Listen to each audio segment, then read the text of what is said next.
नमस्कार। Observations with experience के इस यूट्यूब चैनल पर आपका स्वागत है। मैं हूं आपका मित्र असीम सक्सेना। बचपन में सेवेंथ एट्थ क्लास की हिंदी की टेक्स्ट बुक के अंदर एक पाठ हुआ करता था, घाघ की कविताएं।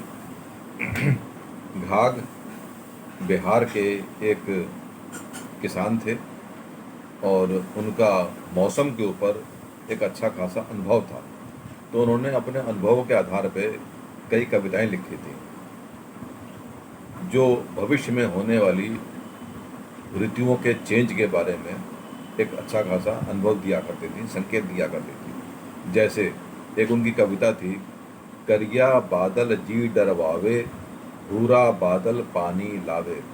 यानी स्पष्ट है कि काला बादल अगर होता है तो वो पानी लेके नहीं आता है, उसे डरने की जरूरत नहीं है। लेकिन अगर बादल भूरा है तो बारिश कराएगा। अनुभवों के आधार पे उन्होंने एक संकेत दे दिया कि अगर ऐसा हो तो ये समझ लेना। अब इसका मतलब ये नहीं कि ऐसा हमेशा ही होगा, ऐसा होता है। तो संकेत जो हैं वो हमारे आने वाले समय के लिए थोड़ा सा लाभदायक हो जाते हैं अगर हमने संकेतों को ठीक से पकड़ लिया तो। संकेत पॉजिटिव भी होते हैं, नेगेटिव भी होते हैं। जैसे जब कंस भाई साहब अपनी बहन और बहनोई को रथ में बिठा के ले जा रहे थे तो आकाशवाणी हुई थी कि इसका 8वां पुत्र तेरा वध करेगा। ये भी संकेत था जो उसके लिए नेगेटिव था। उसने उसको पॉजिटिव करने के लिए सारे प्रयत्न कर लिए। इसी प्रकार के अनेकों संकेत होते हैं। जब हम ट्रैफिक में कार ड्राइव कर रहे होते हैं तो डायरेक्शन बोर्ड भी होते हैं और रेड लाइट्स भी होती हैं। हम किसी नए शहर में जाएं तो डायरेक्शन बोर्ड हमको इशारा देते हैं कि ये रास्ता इस सड़क पे जा रहा है। रेड लाइट्स हमको ये संकेत देती हैं कि अब रुकना है, अब चलना है। संकेत हैं। प्लेटफॉर्म पे होते हैं, रेलवे स्टेशन पे तो वहाँ अनाउंसमेंट्स होते हैं। आजकल डिजिटल व्यवस्था हो गई है तो वहाँ पे डिजिटल भी लिखा होता है। लेकिन एयरपोर्ट के ऊपर और प्लेटफॉर्म के ऊपर ये फ़र्क है।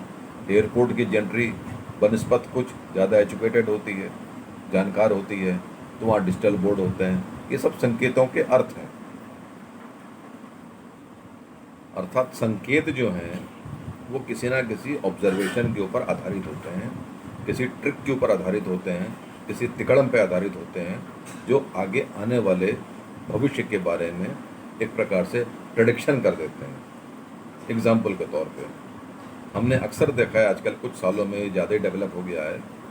इलेक्शन से पहले और इलेक्शन के बाद पहले रुझान आते हैं और उसके बाद आफ्टर पोल का वो विश्लेषण दे दिया करते हैं कि कौन सी पार्टी जीत रही है। ये कैसे करते हैं? वो कहते हैं कि उन्होंने कई एजेंसियां लगा रखी हैं जो चाय की दुकान पे और सड़कों पे घूमते हुए लोगों से पूछते हैं। मैंने तो आज तक कभी नहीं देखा किसी को पूछते हुए, नहीं कोई मेरे पास आया पूछने के लिए। कहा जाता है कि इलेक्शन के बाहर लोग खड़े होते हैं, उतने से तो होता नहीं है कुछ। अब ये होता कैसे है, इसकी भी एक तिकड़म है। जब हम वोट देने के लिए जाते हैं हमारे पास एक पर्ची आ जाती है घर पे। हमारे एरिया में कई सारे पोलिंग स्टेशन होते हैं, जो रेलवे स्कूल, जो स्कूल्स होते हैं वहाँ के, और तरह तरह की जो भी संस्थाएं हैं वहाँ पे इस प्रकार की व्यवस्थाएं की जाती हैं। जनरली स्कूलों के अंदर होती है।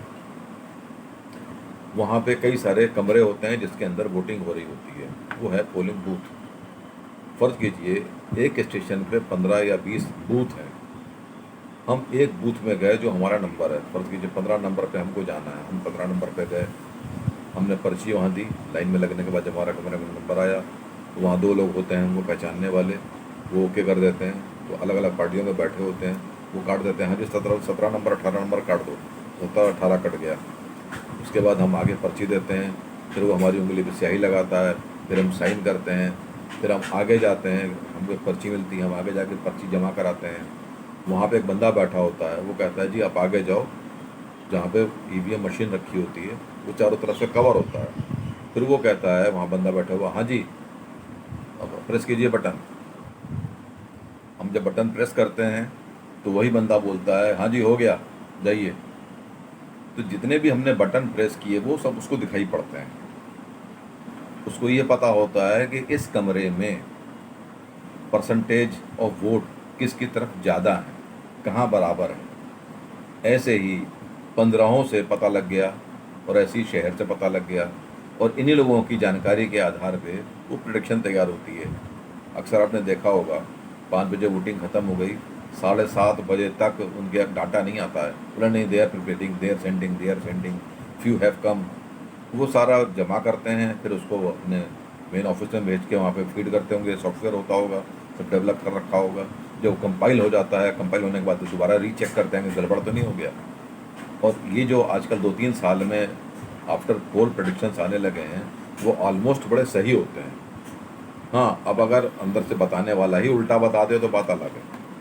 जनरली एक कमरे के एक आदमी के उल्टा बता देने से कोई फ़र्क नहीं पड़ता, क्योंकि उसमें 500 वोट होंगे, और यहाँ वोटिंग हो रही है 15 लाख की, तो वो 500 का उतना फ़र्क नहीं पड़ता। और 500 में कितनों ने वोट दिया होगा, 350 में दिया होगा, 150 ने दिया ही ना होगा। तो ये संकेत जो है, संकेत का एक आधार होता है, उस आधार के ऊपर ही कैलकुलेशन होती है, और कैलकुलेशन के ऊपर संकेत बनते हैं। जैसे अब आप किसी एक शहर से दूसरे शहर जा रहे हैं, तो कहीं ना कहीं नाप किया हुआ है कि वो 300 किलोमीटर के ऊपर डिस्टेंस है, तो वो लिख दिया जाता है कि डिस्टेंस ये इतना, सीधी एरो, और 300 किलोमीटर, 310 किलोमीटर, 280 किलोमीटर, 270 किलोमीटर, धीरे धीरे आप बढ़ते जाते हैं, वो कम होता जाता है। संकेत, तो ये संकेत जो हैं आने वाले भविष्य के आधार को बताते हैं कि आने वाला भविष्य हमारा कैसा होने वाला है।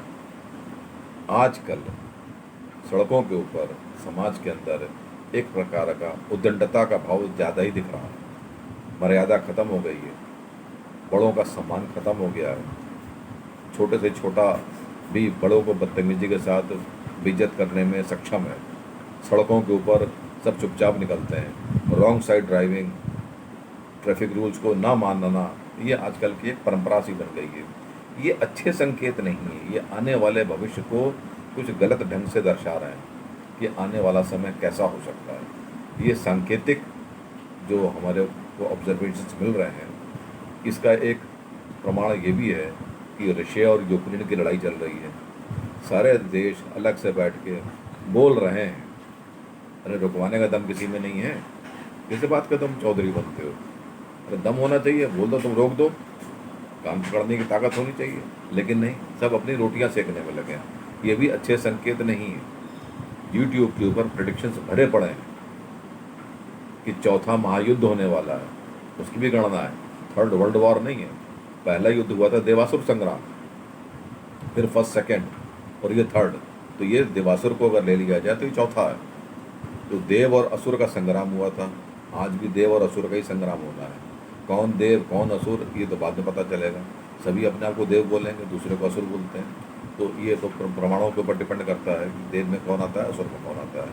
तो आने वाले समय में क्या क्या भीषण तबाहियाँ होनी हैं, ये देख के सोच के डर जाता है, क्योंकि संकेत उसी ओर इशारा कर रहे हैं कि अगला वर्ष 2023 तबाही का वर्ष है। बड़े प्रेडिक्शंस हैं, यूट्यूब पे भरे पड़े हैं, समय बताएगा वो कितने सच हैं। अभी उस पर चर्चा करने का या उससे डराने का कोई लाभ नहीं है। लेकिन ये है कि जो भी संकेत नज़र आ रहे हैं वो अच्छे रास्ते को नहीं दिखा रहे हैं, वो कुछ गलत ही दिखा रहे हैं। तो उससे बचना और संभलना हमारी जिम्मेवारी बनती है कि हम ज़्यादा से ज़्यादा प्रयास करें कि हम विवादों से दूर रहें, बेमतलब किसी से ना उलझें, किसी के खिलाफ कुछ ना बोलें, जितना हो सके कछुए की तरह अपने शेल के अंदर रहें।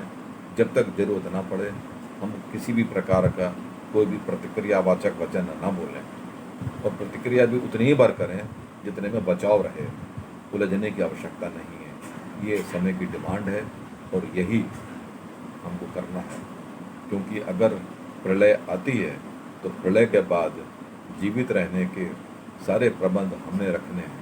ये नहीं कि हम ऊपर लोहे की चादर लगा लें, हमने देव बन के रहना है, बचाने का काम परमात्मा का है। हमने उनकी ही सेना में रहना है। असुरों की सेना में जाएंगे तो विनाश निश्चित है। तो हमने अपने आप को सुरों की सेना में रखना है, सूर्य बन के रखना है, तमीज़ से रहना है और सही ढंग से जीवन यापन करना है। तो यहाँ तक देखने के लिए बहुत बहुत धन्यवाद। आपका दिन शुभ हो। नमस्कार।